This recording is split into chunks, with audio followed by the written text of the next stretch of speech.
বলুন। বাবাজি কি ঘরে আছেন? হ্যাঁ, আসুন, ভেতরে আসুন।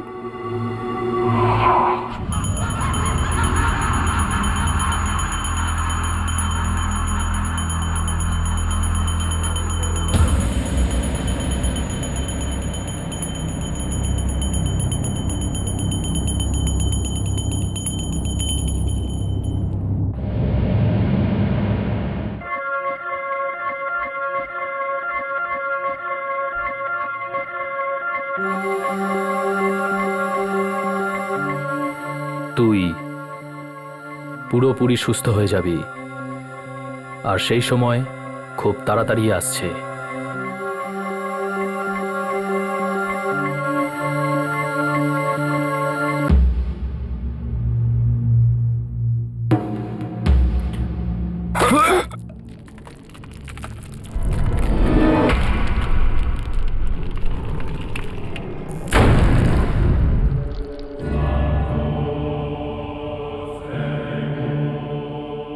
এর সময় এসেছিল, তাই চলে গেল।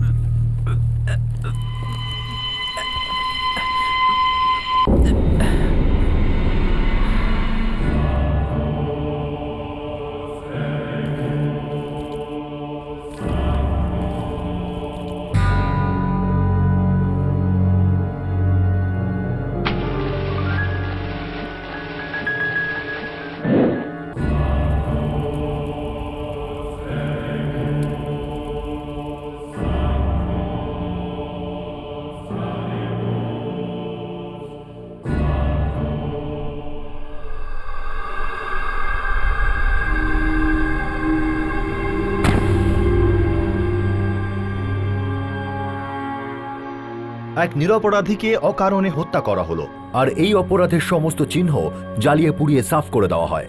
হত্যাকারী সময়কে নিজের সঙ্গী ভেবে চলছিল। তার ভ্রম ছিল যে সময়ের ধারা তার সব পাপ ধুয়ে দেবে, চিরতরে ভুলিয়ে দেবে। সে এটা মনে করে চলছিল যে নির্দিষ্ট সময়ের পরে পুড়ে যাওয়া লাশের কোনো অংশ যদি পাওয়াও যায়, তবে শনাক্তকরণের সময় কখনো আসবে না।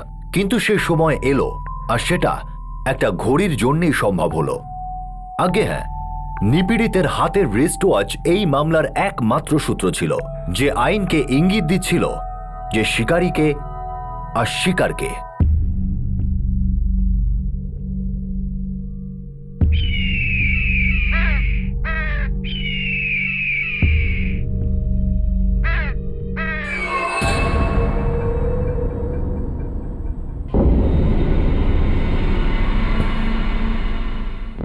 স্যার, কন্নড় তালুকা থেকে দয়ারাম ভোসলে ফোন করেছে। ও কোনো একটা ক্ষেতে লাশ পড়ে আছে বলছে, আর বলছে লাশ খুব খারাপভাবে পুড়ে গেছে।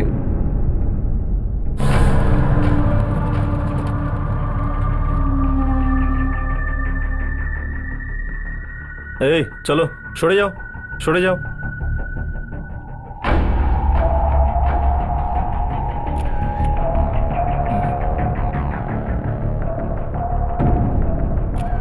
ফরেন্সিক টিমকে খবর দাও আর বডি পোস্টমর্টমের জন্য পাঠিয়ে দাও। এটা একটা মেল বডি, 35 থেকে 45 বছরের মধ্যে বয়স। বডিটা পুরোপুরি পুড়ে গেছে। জীবন্ত জ্বালানো হয়েছিল? হয়তো না, প্রথমে মৃত্যু হয়েছে, তারপর লাশটাকে জ্বালানো হয়েছে। প্রমাণ লোপাটের চেষ্টা করা হচ্ছিল যাতে কেউ চিনতে না পারে। এটা যেই করে থাকুক সাকসেসফুলি করেছে, কারণ এই লাশটাকে কোনোভাবে শনাক্ত করা সম্ভব নয়। লাশের হাতের কবজিতে একটা ঘড়ি দেখেছিলাম। এই দেখুন, এটাও জ্বলে গেছে, কিন্তু এটাকে শনাক্ত করা যাবে। 5:30 সকালেরও হতে পারে, সন্ধ্যাবেলারও হতে পারে। মৃত্যু কমপক্ষে 24 ঘন্টা আগে হয়েছে। আর এই হলো 2 নম্বর সূত্র, শার্টের একটা টুকরো যা পড়েনি, এই রিস্ট ওয়াচের মতো। বাইকার কোম্পানি আর বি অক্ষরের সাথে বাসের সিম্বল। এই বি কোনো নাম হতে পারে। স্যার, পুরো ঔরঙ্গাবাদ জেলার যত মিসিং কমপ্লেন্ট আছে আমি সব চেক করেছি, কিন্তু সেগুলোর একটা ওই লাশের সাথে মিলছে না। হয়তো মৃত ব্যক্তি ঔরঙ্গাবাদের বাইরের লোক। হ্যাঁ স্যার, হতে পারে। আর এটাও হতে পারে যে এই ঘড়ির কাঁটা আমাদের সঠিক দিশায় নিয়ে যাবে। স্যার, পুরো ঔরঙ্গাবাদ জেলার যত মিসিং কমপ্লেন্ট আছে আমি সব চেক করেছি, কিন্তু সেগুলোর একটা ওই লাশের সাথে মিলছে না। হয়তো মৃত ব্যক্তি ঔরঙ্গাবাদের বাইরের লোক। হ্যাঁ স্যার, হতে পারে। আর এটাও হতে পারে যে এই ঘড়ির কাঁটা আমাদের সঠিক দিশায় নিয়ে যাবে।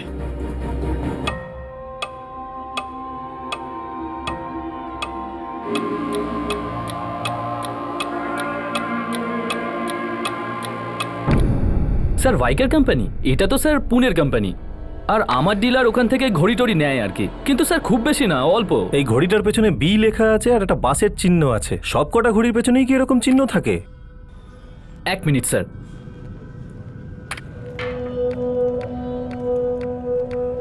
না স্যার, আমার মনে হয় না।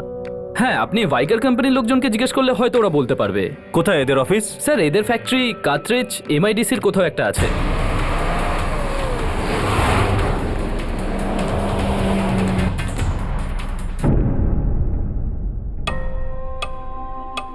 এই ঘড়িটা আমাদেরই, আর আমাদের কোম্পানি বানিয়েছে। আসলে এই ঘড়িটা আমরা একটা লাশের হাতে পেয়েছি ঔরঙ্গাবাদে, আর আমরা তারই শনাক্তকরণের চেষ্টা করছি। স্যার এই যে লেটার বি আর বাসের সিম্বলটা আছে না, আমরা ওটার ব্যাপারেই জানতে চাইছি।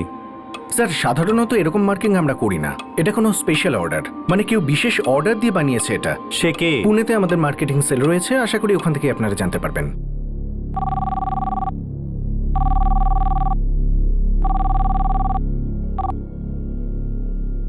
হ্যাঁ বলো মানে। স্যার স্পেশাল অর্ডারের ব্যাপারে একটু খোঁজ নেওয়ার ছিল স্যার। স্যার ওই বিশেষ ঘড়িতে লেটার বি আর একটা বাসের সিম্বল ছিল। স্যার বলতে পারবেন কার অর্ডার? কেন জানতে চাইছো? স্যার আসলে পুলিশ জানতে চাইছে, ঔরঙ্গাবাদ পুলিশ। আচ্ছা আচ্ছা, দেখো আমি ঠিকমতো জানি না যে অর্ডার কে দিয়েছিল, কিন্তু আমাদের সেলস টিম নিশ্চয়ই জানবে। তুমি 1 মিনিট হোল্ড করো, আমি খবর নিচ্ছি। Okay sir. Marketing supervisor check করছেন। আই থিঙ্ক এটা বাল্ক অর্ডার হতে পারে। তার মানে আপনারা একটা দুটো এরকম বানান না? স্যার আজ পর্যন্ত না, কিন্তু স্যার ডিলার বা দোকানদার আলাদা করে যদি ঘড়ির পেছনে কিছু করে দেয় তাহলে ব্যাপারটা আলাদা। হ্যাঁ মানে এটা বেস্ট বাস সার্ভিসের জন্য বানানো হয়েছিল বাল্ক অর্ডার। 2009-এর দিওয়ালি অর্ডার। 40,000 ওয়াচেস বানানো হয়েছিল, special B R bus symbol লাগানো। স্যার আমি বলেছিলাম না bulk order. Sir best bus কোম্পানির অর্ডার ছিল। স্যার লেটার বি এর বাসের সিম্বল দেওয়া স্পেশাল ঘড়ি দিওয়ালির জন্য অর্ডার ছিল। কোন সালের দিওয়ালি? স্যার 2009-এর দিওয়ালি, আর 40,000 ঘড়ির অর্ডার ছিল। সম্পূর্ণ সম্ভাবনা ছিল যে খুন হয়ে যাওয়া মানুষটি বিইএসটির কর্মচারী ছিল।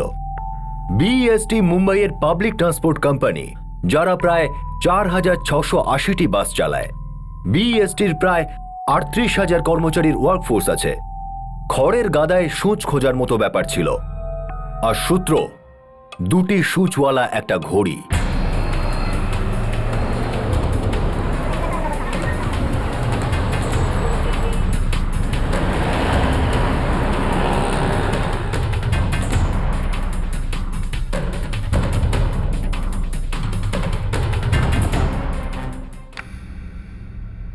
হ্যাঁ, এই ঘড়ি আমাদের ম্যানেজমেন্ট সব কর্মচারীকে দেওয়ালিতে দিয়েছিল 2009-এ। এই ঘড়ি আমরা একটা লাশের হাতে পেয়েছি। স্যার আমাদের 38,000 কর্মচারী আছে। সবার নিশ্চয় একটা ফাইল থাকবে, অ্যাটেন্ডেন্স শিট থাকবে। সেই 38,000 কর্মচারীর মধ্যে এরকম কজন আছে যে গত 4-5 দিন ধরে কাজে আসেনি? এটা আমাদের সমস্ত বাস ডিপোরই অ্যাটেন্ডেন্স রিপোর্ট দেখে জেনে নেওয়া সম্ভব।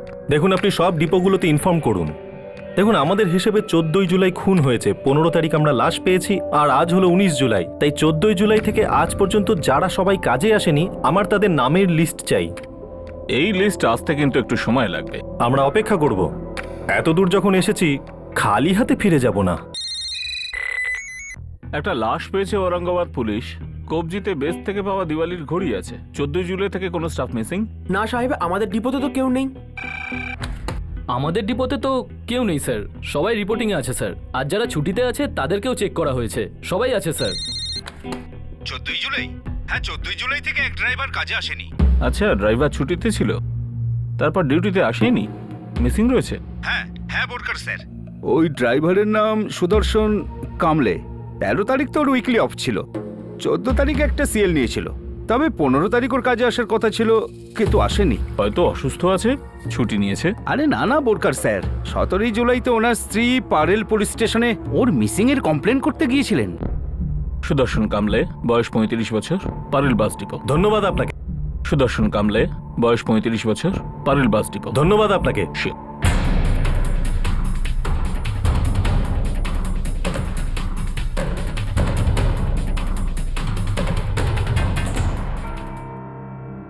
ও ঔরঙ্গাবাদ যাচ্ছিল? জানি না স্যার, তবে ওনার স্ত্রী একটা মিসিং এর কমপ্লেন লিখিয়েছিলেন পারেল পুলিশ চৌকিতে। আচ্ছা, ওনার স্ত্রী কোথায় থাকেন? 1 minute sir, 1 minute. Room number 12, সানে গরিজি মার্গ, কাতরে দেবী চল, পারেল, মুম্বাই 12। দীপা কামড়ে, হ্যাঁ সাহেব। সুদর্শন কামড়ের স্ত্রী আপনি? হ্যাঁ সাহেব। আমরা ঔরঙ্গাবাদের পুলিশ। হয়তো আপনার স্বামীর ব্যাপারে আমাদের কাছে কিছু খবর আছে। না না, এটা কি বলছেন আপনি? দেখুন, আমরা 100% তো বলতে পারি না, কিন্তু হতে পারে ওই লাশ সুদর্শনের। লাশের কাছে এই দুটো জিনিস পাওয়া গেছে, দেখুন তো চিনতে পারেন কিনা।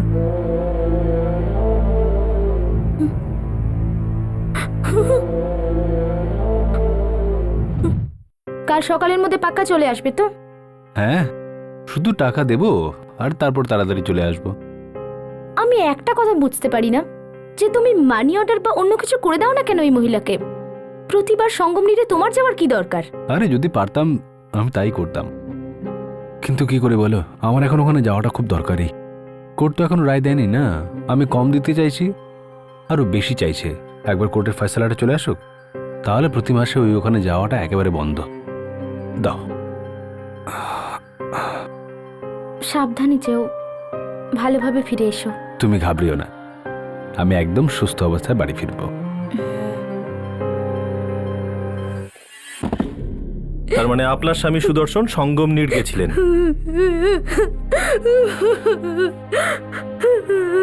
কিন্তু ওনার লাশ তো আমরা কন্নড় গ্রামে পেয়েছি, যেটা ঔরঙ্গাবাদ জেলায় পড়ে।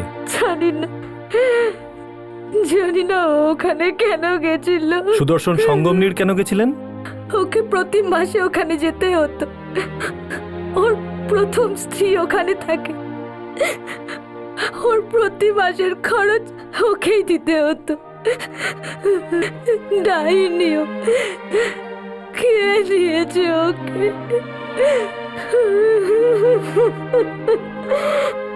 আমরা সঙ্গমনীর পুলিশ স্টেশনে ইনফরমেশন দিয়ে দিয়েছিলাম।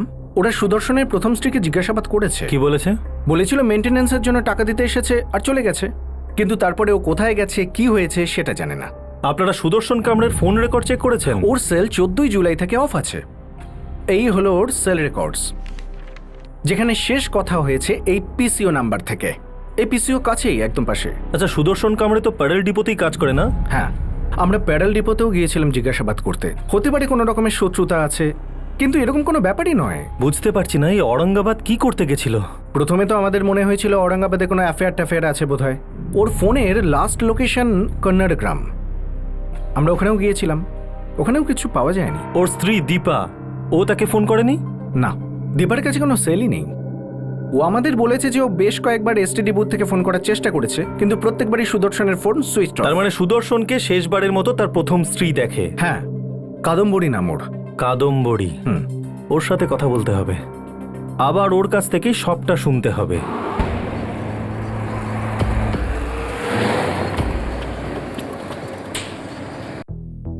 তুমি সুদর্শন কামড়ের প্রথম পক্ষের স্ত্রী? আগে হ্যাঁ। শেষবারের জন্য তাকে তোমার সাথেই দেখা গেছিল? ওইসব ব্যাপারে আমি জানি না, কিন্তু ওর সঙ্গে আমার কোর্টে দেখা হয়েছিল। ও আমাকে পয়সা দিল আর ওখান থেকে চলে গেল। তারপর ও কোথায় গেল, ওর সাথে কি হলো, তুমি তো কিছুই জানো না। তুমি তো তাই বলেছিলে মুম্বাই পুলিশকে, তাই না? যা সত্যি আমি তাই বলেছি, আর আপনাকেও আমি সেটাই বলছি।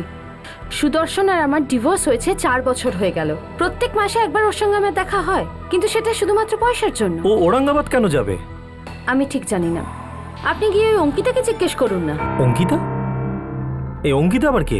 ওর শালি, ওর বউ দীপার ছোট বোন। সে মাঝখানে কোথা থেকে এলো? ও কি করে ভেতরে এলো সেটা আমি জানি না, কিন্তু ওর সঙ্গে এসেছিল এই সঙ্গম নিরে।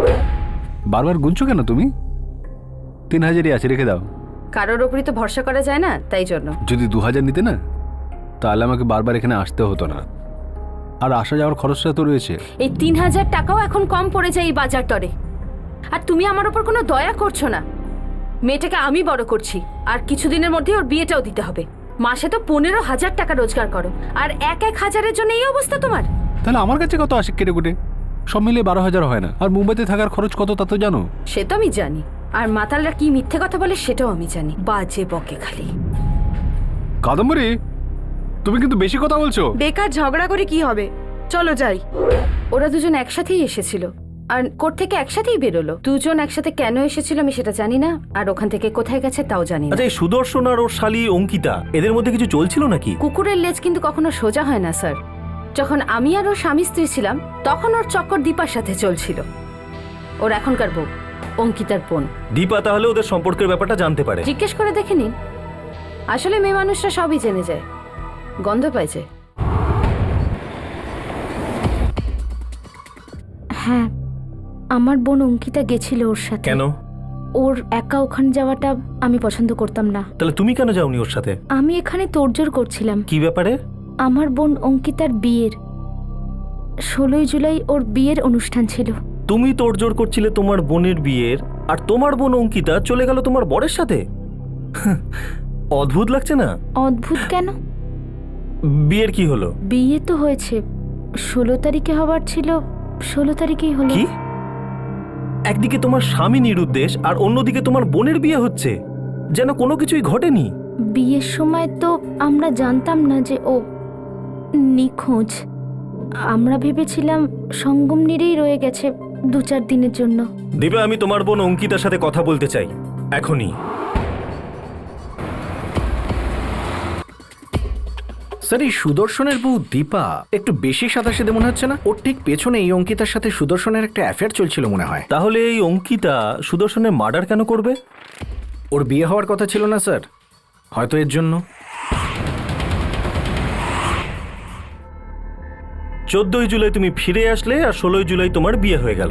হ্যাঁ স্যার। অঙ্কিতা, তুমি গিয়েছিলে সুদর্শনের সাথে কিন্তু ফিরলে একা, সেটা কেন? জামাইবাবুর কোনো দরকারি কাজ এসে পড়েছিল, তো উনি বললেন তুমি বাড়ি যাও, আমি পরে আসছি।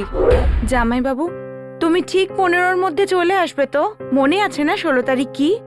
বেশি নাটক করিস না তো, আমি সব কিছু জানি, আর সমস্ত কাজ প্ল্যানিং অনুযায়ী হবে। তোর বিয়েটা আমি দেবো বলেছিলাম তো, আমি দেব। সুদর্শন তোমায় বলেনি যে সঙ্গম নীরে তার কি কাজ ছিল? বলেনি স্যার। ও কি বলেছিল সঙ্গম নীর থেকে অন্য কোথাও যাবে সে? না স্যার, কিচ্ছু বলেনি, আমি সত্যি বলছি। আমি কখন বলছি যে তুমি মিথ্যে কথা বলছো? না মানে বাস আমি সত্যিই বলছি। নম্বর বলো। কিসের নাম্বার? তোমার মোবাইল নম্বর অঙ্কিতা। স্যার, এই মেয়েটা সত্যি কথা বলছে। 14ই জুলাই ওর সঙ্গম নির থেকে ফিরেছে। এই দেখো, 14 জুলাই 3 দিন আগে 11 জুলাই অঙ্কিতার সেল লোকেশন কি? কন্নড় গ্রাম, ঔরঙ্গাবাদ। স্যার, এখানেই তো সুদর্শনের লাশ পাওয়া গিয়েছিল। ইয়েস। অঙ্কিতা ওখানে কি করতে যাবে? এই মেয়েটাই কিছু করেছে বয়েল। স্যার, এই অঙ্কিতা কন্নড় ঔরঙ্গাবাদের এই নাম্বারে কথাও বলেছে, 9998978987। খোঁজ করো এটা কার নম্বর, উঠিয়ে নিয়ে এসো ওকে।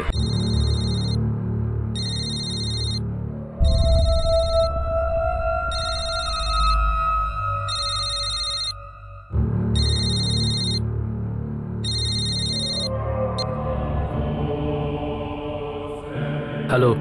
হ্যালো, পুলিশ স্টেশন থেকে পিএসআই বরুণ বলছি। এই নাম্বারটা কার? আগে আমি জগদীশ মহারাজ বলছি। অঙ্কিতা সাতপুরে। আপনি চেনেন এই মহিলাকে? আগে না, এই নামটাও কখনো শুনিনি। কখনো কথা হয়েছে ওনার সাথে? কখনো না।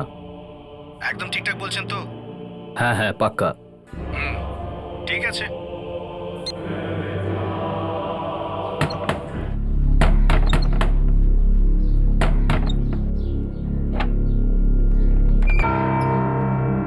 জগদীশ মহারাজ, যদি অঙ্কিতা সাতপুরে আপনার সামনে আবির্ভূত হয় তাহলে হয়তো মনে পড়ে যাবে 11ই জুলাই ওনার সাথে দেখা হয়েছে।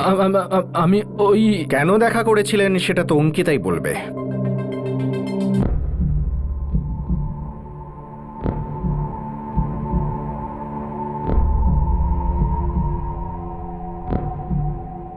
জগদীশ মহারাজ, এইবার তো চিনবেন অঙ্কিতাকে।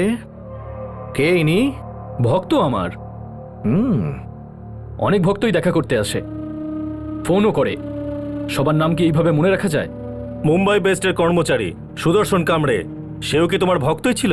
নাম কোথাও শোনা শোনা মনে হচ্ছে। দেখুন, আমি একজন সাধু, জড়িবুটি বানিয়ে লোকজনের অসুখ সারিয়ে তুলি, আর পুরো মহারাষ্ট্র থেকেই আমার ভক্ত আসে দর্শনের জন্য। অঙ্কিতা দেবী, আপনার কি এমন অসুখ ছিল যে আপনি জগদীশ মহারাজের সাথে দেখা করতে গেছিলেন 11ই জুলাই?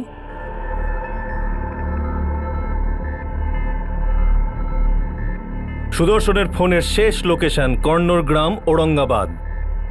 তার পুড়ে যাওয়া লাশ ওখানেই এক ক্ষেতে পাওয়া যায়। আর তোমরা দুজন শেষবারের মতো কন্নড় গ্রামে দেখা করেছিলে এই খুনের 3 দিন আগে। ফটাফট সত্যি কথাটা বলো এবার, না হলে কিন্তু জড়িবুটির থেকেও বেশি পিষবো তোমায়। এটা আপনি কি বলছেন ইন্সপেক্টর? আমি কিছু বুঝতে পারছি না। এই মহিলা আমার কাছে ওষুধ নিতে এসেছিল, ব্যাস। অঙ্কিতা দেবী, আপনার এই জড়িবুটিওয়ালা মহারাজ কিন্তু এখনো মিথ্যের ওষুধ বানিয়ে যাচ্ছে।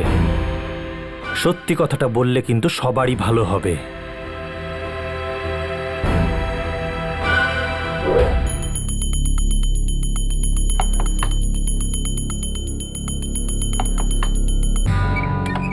বাবা প্রণাম, আমি অঙ্কিতা সাতপুরে, মুম্বাই থেকে। আচ্ছা আচ্ছা আচ্ছা, এসো ভেতরে এসো। 30,000 আছে। ঠিক আছে, আমার কাছে রাখবে না। আমি কখনো টাকা স্পর্শ করি না। টাকা হলো মায়া, বুদ্ধি ভ্রষ্ট করে দেয়। তুমি একে দিতে পারো।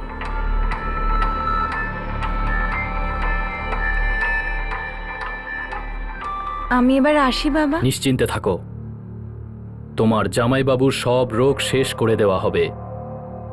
প্রণাম বাবা।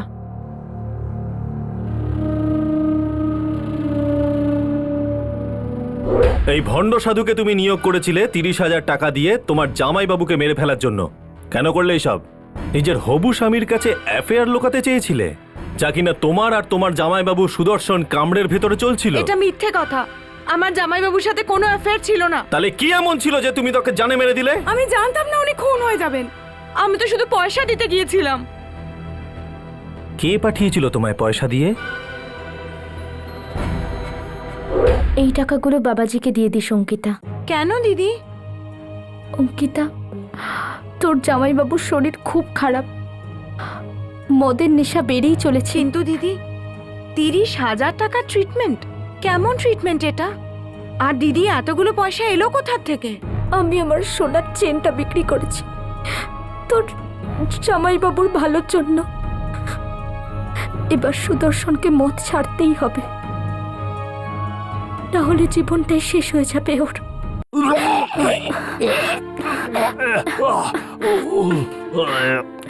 দেখো, আজকে আমরা ডাক্তারের কাছে যাই। এই নাও। বলছি তো কোথাও যাবো না আমি। তুমি রোজ মদ খাও কেন? চুপ কর শালি, আগুনে হারাম যদি কাদম্বরি মতো বকবক করিস না তুই। ঠিক আছে, আমি কিচ্ছু বলবো না। এবার যা কিছু বলার ডাক্তার বাবুই বলবে। চুপ কর শালি, কোনো কথা বলবি না, কেউ কিছু বলবে না। আর তুই দাঁড়িয়ে দাঁড়িয়ে কি দেখছিস? যা যা, আমার জন্য কিছু খাবার নিয়ে আয়, আমার খুব খিদে পেয়েছে এখন।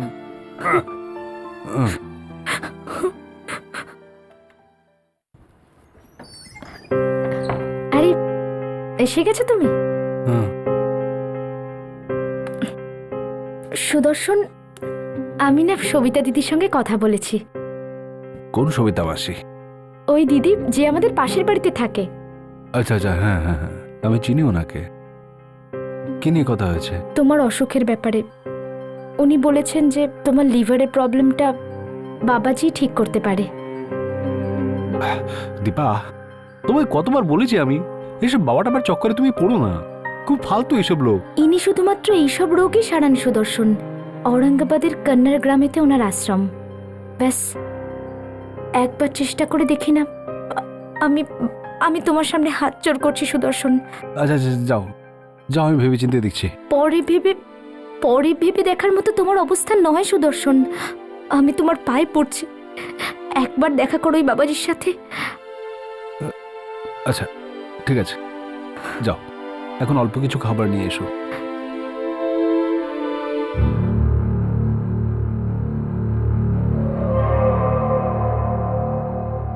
এক মাস অবধি নিতে থাকবে, তারপরে এসে দেখা করবে।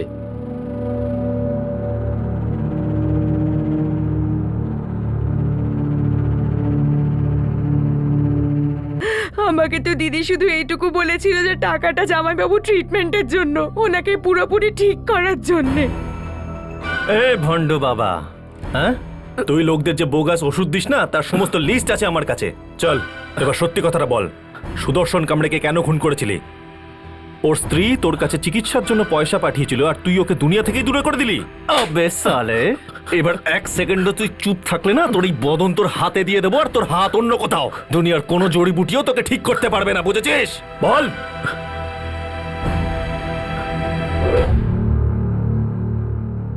ও আসেনি? বাবাজি, ও ছুটি পায়নি। ছুটি নিতে চায় না তোর স্বামী? ওর আমার ওষুধের প্রতি বিশ্বাস নেই না?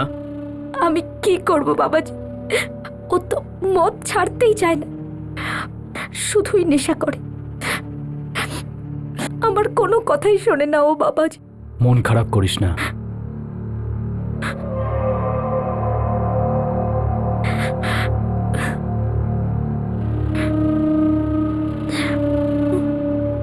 সাহস নিয়ে কাজ করতে হবে। কঠিন সত্যি শুনতে হবে তোকে। কিরকম সত্যি বাবাজি? জীবন আর মৃত্যুর সত্যি। তোর যে স্বামী আছে না সুদর্শন, কয়েকদিনের অতিথি মাত্র। এরকম বলবেন না বাবাজি, কিছু করুন। করেছে তো, খুব পাপ করেছে। শুধু এই জন্মেই নয়, গত জন্মে অনেক পাপ করেছে, যার কোনো প্রতিকার নেই, কোনো ওষুধ নেই, কিচ্ছু নেই। ও তোকে দুঃখ ছাড়ার কিছুই দিতে পারবে না, একদিনের সুখও দিতে পারবে না। তোর কি মনে হয় তোর নিস্তব্ধতা আমার সাথে কথা বলছে না? তোর দুঃখের প্রতিকার আছে আমার কাছে। তোর স্বামী কখনো তোকে স্ত্রী সুখ দিতে পারেনি, আর দিতেও পারবে না। ও বেচারা তো নিজেই দুঃখের মধ্যে পড়ে রয়েছে, কিন্তু তোমাদের দুজনের প্রতিকার আছে আমার কাছে।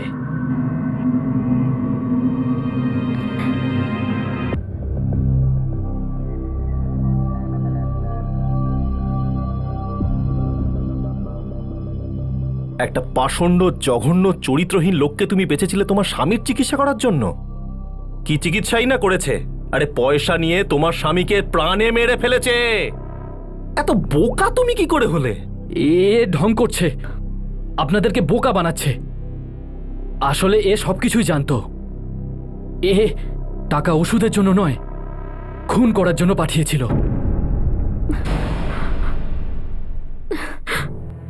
আমি কি করতাম সাহেব?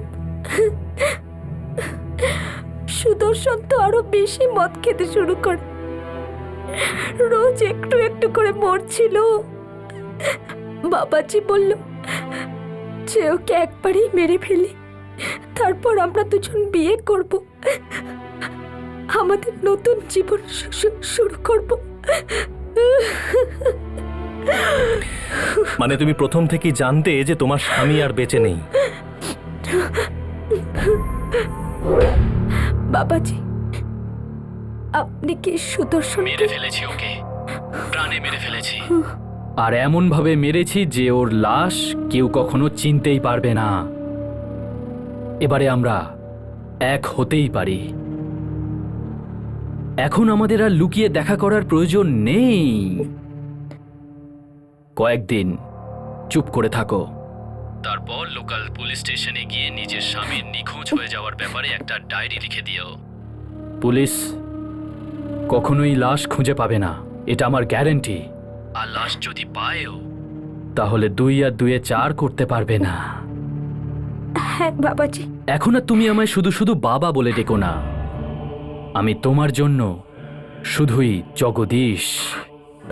তোমার জগদীশ, শুধু তোমার জগদীশ। তোমার জীবনটা যে স্বাভাবিক চলছিল না সেটা আমি মানছি দীপা।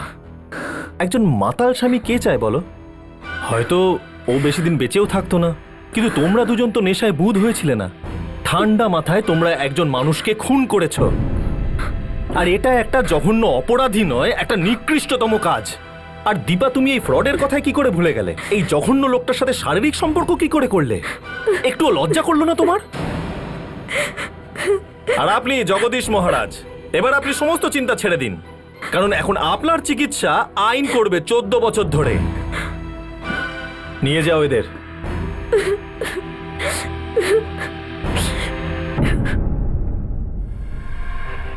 আর্টিকেলস লিস্টে এটা ফাইল করে দিও। এই ঘড়িটাই এই কেসের স্টার। বিয়ের মিথ্যে প্রতিশ্রুতি দিয়ে এই ভণ্ড বাবা দীপার সাথে সেক্সুয়াল এক্সপ্লয়টেশন করে। অসহায় নিরুপায় দীপা এই ভণ্ড বাবার মিথ্যে কথার জালে সম্পূর্ণভাবে জড়িয়ে পড়ে। পুলিশের আরও ইনভেস্টিগেশনের পর জানা গেল যে অপরাধ করা আর মহিলাদের ফাঁসানো এই বিকৃত মানুষটির অভ্যেস ছিল, পেশা ছিল। আমাদের পুরো দেশে সমাজের প্রতি স্তরে এমন হতাশ আর নিরুপায় মানুষ প্রতিদিন এই ভণ্ডদের ষড়যন্ত্রের শিকার হয়ে থাকে। এই কেসে একটা জীবন শেষ করে দেওয়ার পরেও প্রমাণও প্রায় সম্পূর্ণভাবে মুছে গিয়েছিল। হয়তো এই কেস কখনো সলভই হতো না, কিন্তু কথায় আছে যে সময়ের আগে চলতে হলে আপনার পদ্ধতি একদম সঠিক হতে হবে, না হলে সময় ছায়ার মতো পিছু করে আর অপরাধকে অন্ধকার থেকে টেনে বের করে আলোয় নিয়ে আসে, যেমন এই কেসটাতে একটা রিস্ট ওয়াচ করেছে। আবার দেখা হবে আপনাদের সঙ্গে, ততক্ষণ নিজের খেয়াল রাখবেন, সুরক্ষিত থাকবেন। জয় হিন্দ।